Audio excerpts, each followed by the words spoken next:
नमस्कार। आज के पाठ के अंतर्गत हम लोग अलंकार सिद्धांत की चर्चा करेंगे। अलंकारों के विषय में यूँ तो हम सभी जानते हैं, कविता को जो सुसज्जित करते हैं उन्हें कहा जाता है अलंकार। लेकिन भारतीय काव्यशास्त्र में अलंकार सिद्धांत या अलंकार संप्रदाय एक बहुत महत्वपूर्ण संप्रदाय रहा है।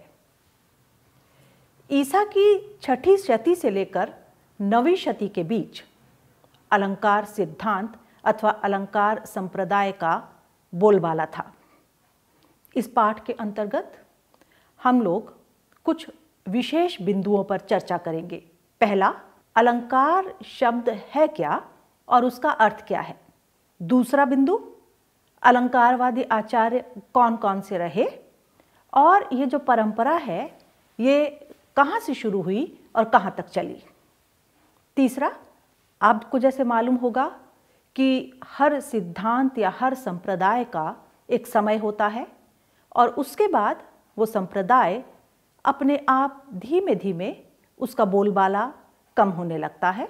तो अलंकार सिद्धांत का खंडन कब से शुरू हुआ और इसका मान्य स्वरूप क्या रहा, इसके बाद हम लोग देखेंगे कि अलंकार के साथ साथ अन्य आचार्यों ने जो अपने अपने सिद्धांत प्रस्थापित किए, उन सिद्धांतों के अंतर्गत उन किन किन काव्य तत्वों को रखा अथवा अलंकार के साथ रीति, गुण, वक्रोक्ति, ध्वनि, इन सब जो काव्य के अनिवार्य तत्व माने गए उनका क्या स्थान रहा।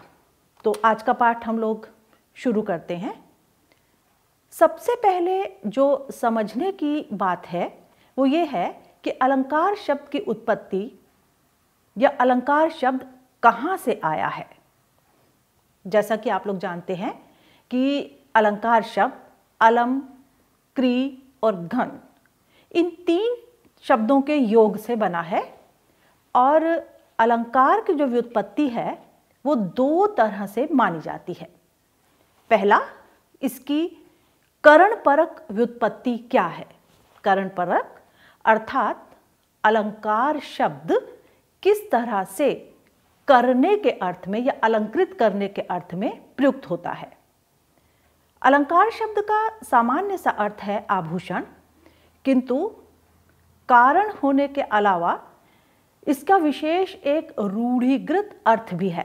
ये सिर्फ गहना ही नहीं है, लेकिन इसका एक खास अर्थ है क्री धातु। क्री धातु किस अर्थ में प्रयुक्त होती है? करने के अर्थ में, जिसके द्वारा विभूषित किया जाता है उसे क्या कहते हैं? अलंकार कहते हैं, अर्थात जो सजाते हैं। करणपरक व्युत्पत्ति जो है उसके जो एक परिभाषा अक्सर दी जाती रही है, अलंक्रियते अनेन इति ही अलंकारः, अर्थात जो अलंकृत करते हैं वो अलंकार है। एक अन्य परिभाषा है इसकी, अलम करोति इति अलंकारः, अर्थात जिनके द्वारा अलंकृत किया जाता है वो जो अलंकृत करता है वो अलंकार कहलाता है। इसमें तृतीया विभक्ति अथवा जिसे कहना चाहिए करण कारक का प्रयोग हुआ है। करण का अर्थ क्या होता है? जहाँ पर अलंकार करता है वो साधन है, वो सजाता है। इसीलिए काव्य की सज्जा के साधनों को अलंकार कहा जाता है। इस तरह अलंकार के हम 2 अर्थ देखते हैं, जो सुशोभित करते हैं अर्थात कर्ता, या जिससे सुशोभित हुआ जाता है साधन। तो भारतीय काव्यशास्त्र में हम देख रहे हैं कि अलंकार कर्ता भी है और अलंकार क्या है? माध्यम है काव्य को सजाने का। लेकिन एक दूसरे परिप्रेक्ष्य में अलंकृति अलंकारः, अर्थात शोभा या सौंदर्य को ही अलंकार कह दिया गया। इसका कारण कि अलंकारों के प्रयोग से नहीं, लेकिन किसी भी काव्य के तत्व से ये शोभा ग्रहण की जा सकती है। यूँ स्थूल रूप से कहा जाता है कि दोष के त्याग से और गुण तथा अलंकार के ग्रहण के द्वारा काव्य में सौंदर्य की उत्पत्ति होती है। और यहाँ पर जो अलंकार है वो साधन ना होकर हम देख रहे हैं साध्य ही हो गए। साधन क्या होता है? कहीं तक पहुँचने का मार्ग, और साध्य जिनको साधा जाए। तो एक समय ऐसा भी था जब अलंकार ही साध्य हो गए थे। अलंकारों की अगर हम परंपरा की ओर जाएं तो हम ये देखते हैं कि ऋग्वेद से लेकर आगे तक अलंकारों की परंपरा शुरू हो जाती है। दूसरी शती में आचार्य भरत मुनि ने नाट्य शास्त्र की रचना की थी, और उससे भी पहले यास्क ने निरुक्त में और शौनक ऋषि ने अपने ग्रंथ में अलंकारों की चर्चा की थी या अलंकारों की बात की थी। भरत मुनि के नाट्य शास्त्र में भी हमें अलंकार दिखाई देते हैं, लेकिन वो सिर्फ 4 अलंकारों की बात करते हैं: उपमा, दीपक, रूपक और यमक। और हम ये देखते हैं कि बाद में जाकर के अलंकारों के अनेक भेद उपभेद स्थापित होते चले गए, और 100 से भी अधिक अलंकार गिनवाए गए। बल्कि एक समय ऐसा था जब अलंकारों की संख्या 300 से अधिक हमें नजर आ रही थी, लेकिन इन्हें नियंत्रित करने का भी प्रयत्न किया गया और अलंकारों को एक तरह से बहुत से अलंकारों के भेद उपभेद को कम करके उन्हें सीमित करने का भी प्रयत्न किया गया। अब हम बात करते हैं अलंकारवादी आचार्य। कौन कौन से आचार्य हैं जो अलंकारवादी कहलाते हैं? सबसे पहले हम ये देखते हैं कि अलंकार सिद्धांत के प्रवर्तक आचार्य कौन हैं? वो हैं भामह। भामह का समय है 6ठी शती ईस्वी का, और इन्होंने अनेकानेक अलंकारों की चर्चा की। उनका प्रसिद्ध ग्रंथ है काव्यालंकार। काव्यालंकार में भामह ने अलंकारों का विस्तृत विवेचन किया और उन पर महत्वपूर्ण चिंतन किया, और अलंकारों को काव्य का एक अनिवार्य तत्व घोषित किया। काव्य की आत्मा घोषित किया उन्होंने अलंकारों को। आप देखेंगे कि हम लोगों के यहाँ काव्यशास्त्र के अंतर्गत अनेकानेक संप्रदाय चले या अनेकानेक सिद्धांतों का प्रतिस्थापन किया गया। ये भी एक बड़ी महत्वपूर्ण बात है कि जिस किसी आचार्य ने या जिसने भी अपने उस सिद्धांत को चलाया, उसने उसे काव्य का बड़ा महत्वपूर्ण अंग घोषित किया और उसे ही काव्य की आत्मा माना। जैसे अगले पाठ में हम लोग ये देखेंगे, रीति सिद्धांत के अंतर्गत वामन रीति को काव्य की आत्मा कहते हैं, और ये कहते हैं कि रीतिरात्मा काव्यस्य। ये बात की बात है। लेकिन भामह ने काव्यालंकार में अलंकारों को प्रस्थापित किया, उनके भेद उपभेद की बात की, और ये कहा कि काव्य ही क्या है? काव्य की आत्मा है। और काव्य को जो है क्या घोषित किया? ये घोषित किया कि अलंकार जो है वही काव्य के मूल में है। एक अन्य बात और थी कि भामह ने रस को भी अलंकारों के अंतर्गत गिना और उसे रसवत अलंकार माना। भामह का जो है अनुकरण दंडी करते हैं।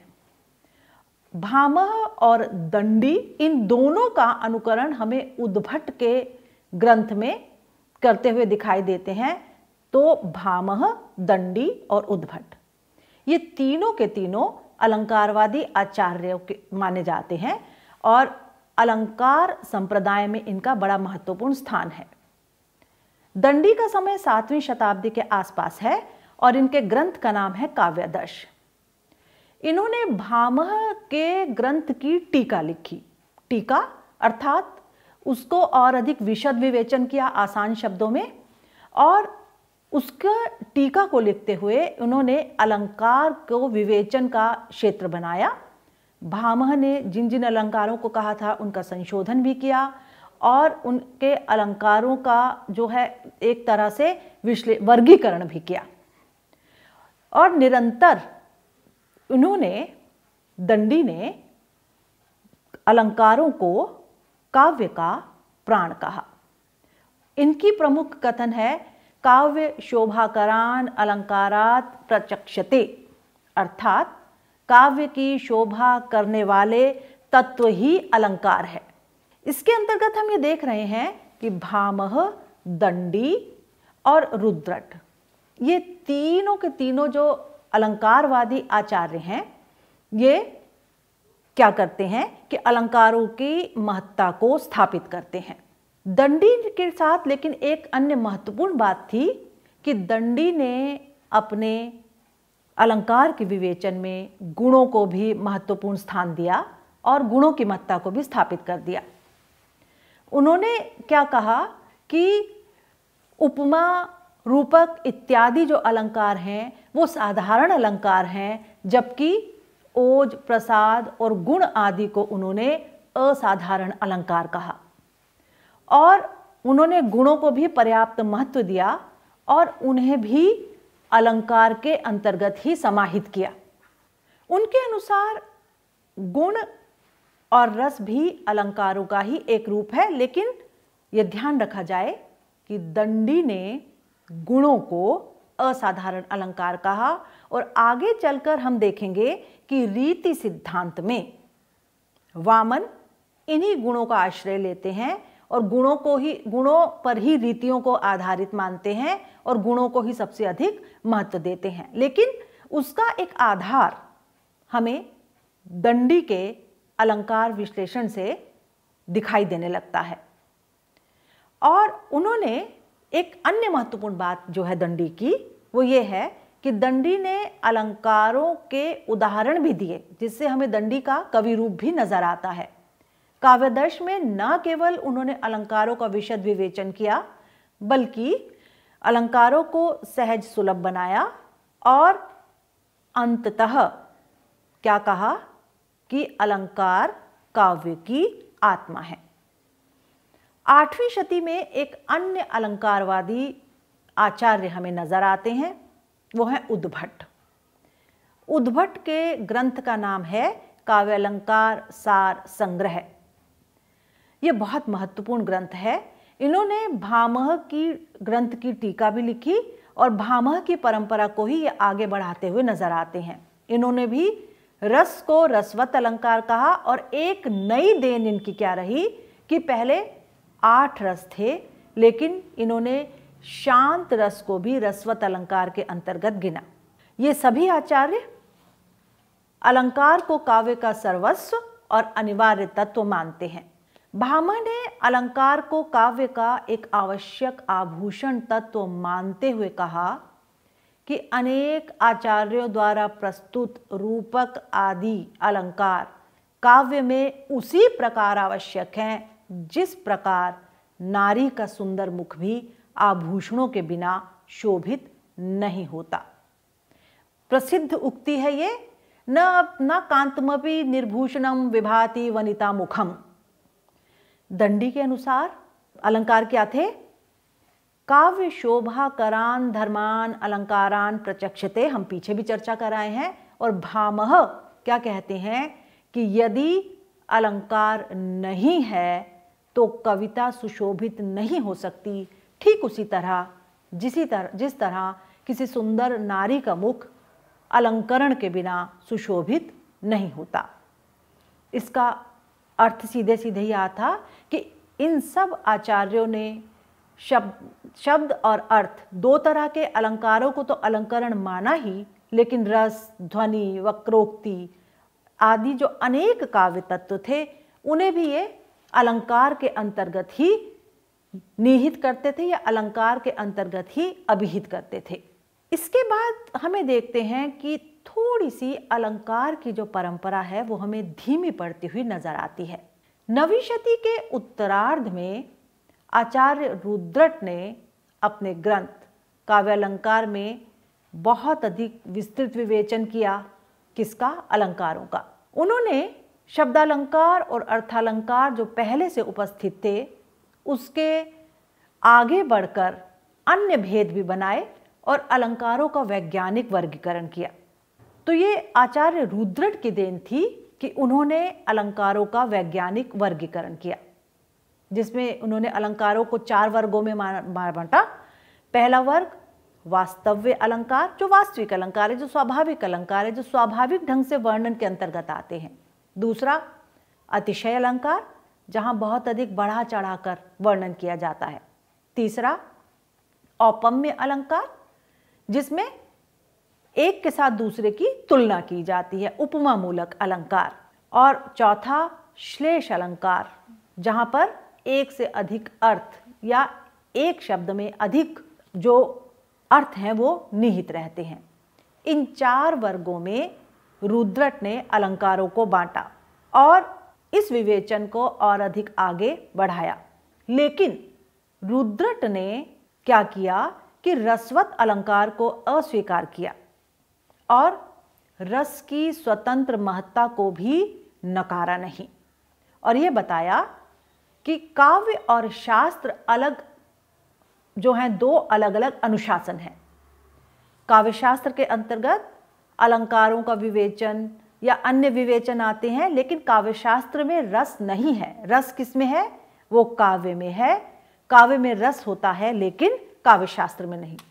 तो ये बड़ा महत्वपूर्ण भेद उन्होंने बताया कि काव्य शास्त्र काव्य को करने की रीति बताता है, या काव्य किस तरह से रचा जाए, या काव्य में क्या क्या अनिवार्य तत्व होने चाहिए, ये बताता है। लेकिन काव्य के में रस निहित होता है। उन्होंने रस की एक स्वतंत्र सत्ता या स्वतंत्र महत्ता स्वीकार की। निष्कर्ष रूप में हम क्या देख रहे हैं कि अलंकारवादियों के मत में अलंकार व्यापक अर्थ का बोधक है और अलंकार के अंतर्गत वे सभी तत्व समाहित हो जाते हैं जिनकी वजह से या जिनके कारण काव्य को काव्य कहा जाता है।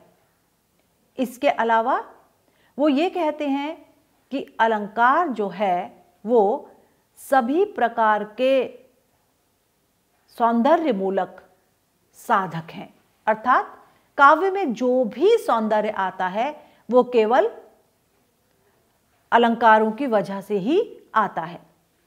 इस दृष्टि से रस, ध्वनि, गुण, प्रबंध काव्य या फिर दृश्य विधान, ये सभी अलंकार के अंतर्गत अभिहित हो जाते हैं, अलंकार के अंतर्गत आ जाते हैं। और दूसरी चीज जो हम देखते हैं कि अलंकार को इन्होंने काव्य का अनिवार्य साधन माना। परवर्ती दूसरी शब्दावली में अगर हम लोग कहें तो कह सकते हैं कि अलंकारवादी आचार्यों को यह स्वीकृत था कि अलंकार काव्य की आत्मा है, यद्यपि उन्होंने आत्मा शब्द का कहीं भी प्रयोग नहीं किया और इस अर्थ में वो अलंकारों को नहीं कहते हैं। ये समय अलंकारों का स्वर्णिम काल है। आचार्य ये कहते हैं कि काव्य में अलंकार अनिवार्यतः होने ही चाहिए।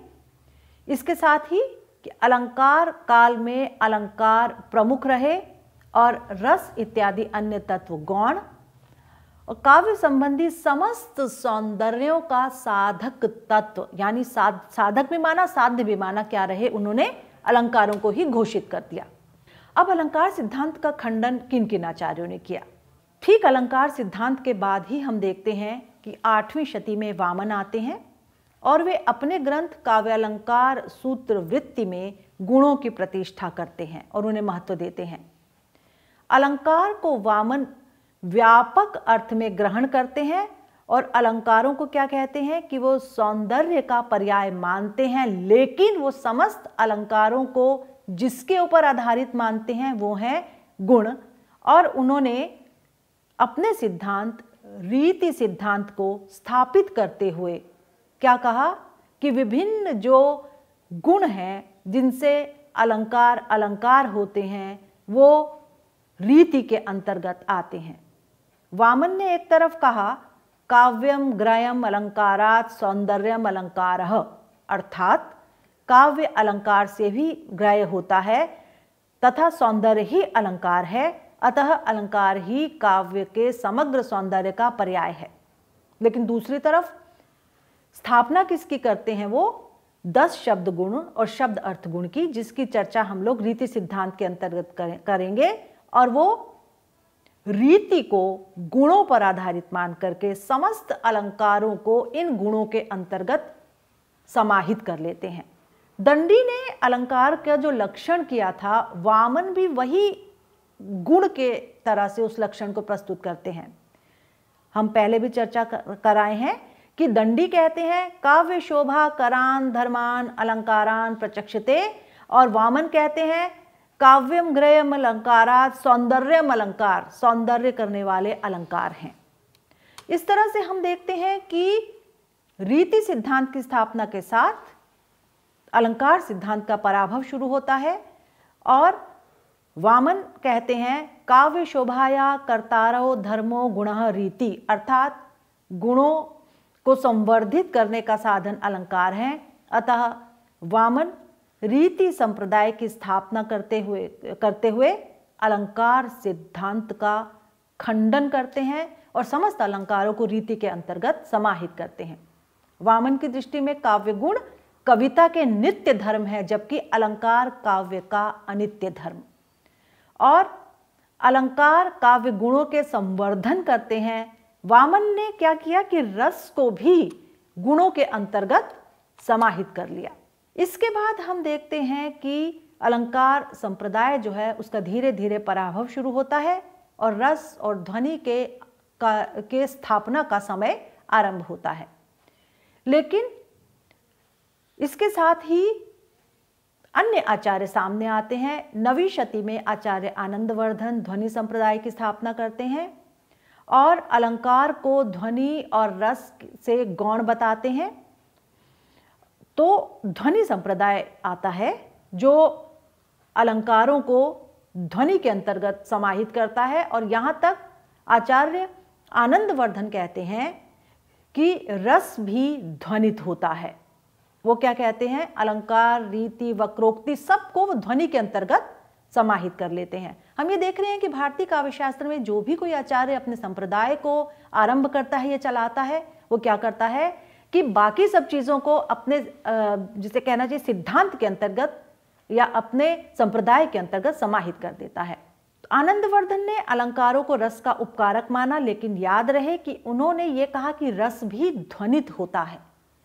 और वक्रोक्ति संप्रदाय के संस्थापक कुंतक ने अलंकारों को काव्य वक्रता के अंतर्गत समाहित किया और उसे मान्यता भी दी और उसको गौण भी बना दिया। उन्होंने कहा कि समस्त अलंकार वक्रता से पैदा होते हैं। उस वक्रता में अलंकारों को उन्होंने लिया तो सही, लेकिन उन्हें गौण तत्व बना दिया, उन्हें प्रमुख तत्व नहीं कहा। और क्या कहा उन्होंने कि काव्य में वक्रता यही सर्वोपरि है और समस्त अलंकार उस वक्रता के अंतर्गत आते हैं। मम्मट 11वीं शती में अलंकारों को रस का उपकारक तत्व मानते हैं और काव्य प्रकाश की रचना करते हैं।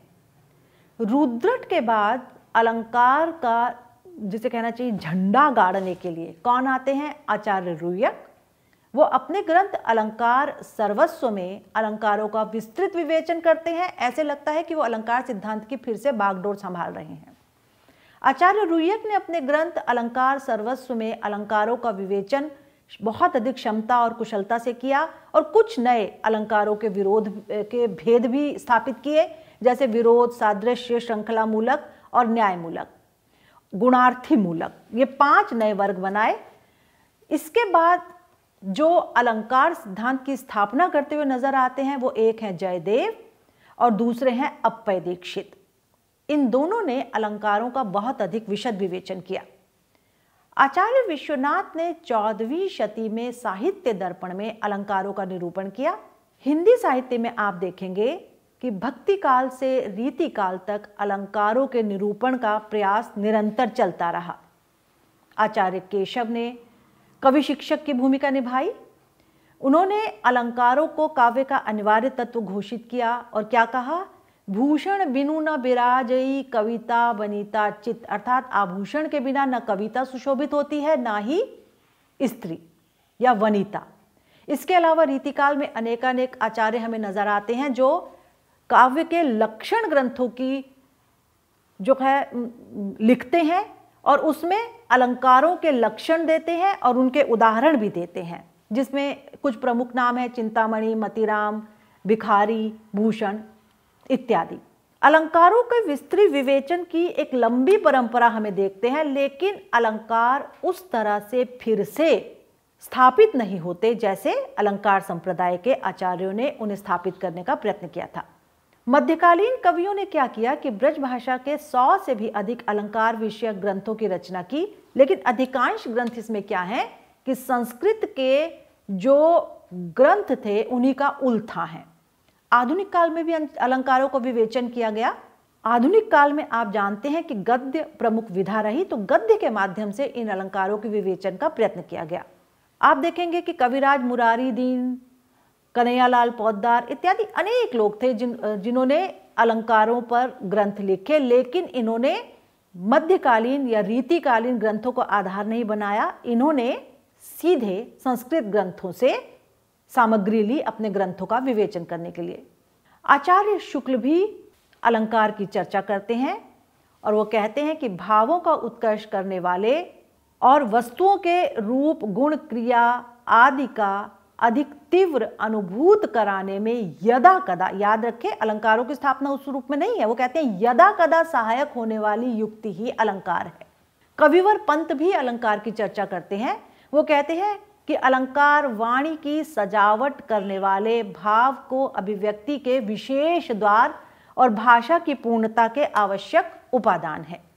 निष्कर्ष रूप में हम ये देखते हैं कि अलंकार संप्रदाय में अलंकारों को बहुत अधिक महत्व दिया, लेकिन अलंकार कविता के आभूषण या गहना ही रहे।